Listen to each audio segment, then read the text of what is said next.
এখন যে মতুয়ারা স্বাধীন ছিলেন, সসম্মানে ছিলেন, অধিকার ছিল, তাদের আকাশে কালো মেঘ পাঠিয়ে দিয়েছে বিজেপি।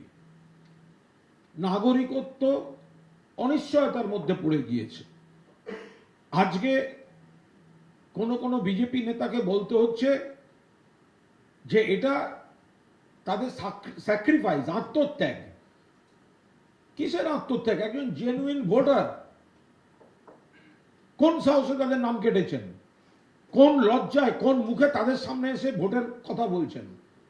প্রথম কাজ ছিল ওনার মতুয়াদের কাছে ক্ষমা চাওয়া, ঠাকুরনগরে দাঁড়িয়ে, যে আমাদের ভুলে, আমাদের জন্য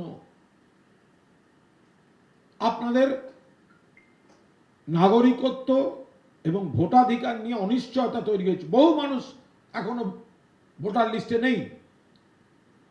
শাক দিয়ে ধামাচাপা দেওয়ার জন্য এসব নাটকের সংলাপ বলছেন প্রধানমন্ত্রী।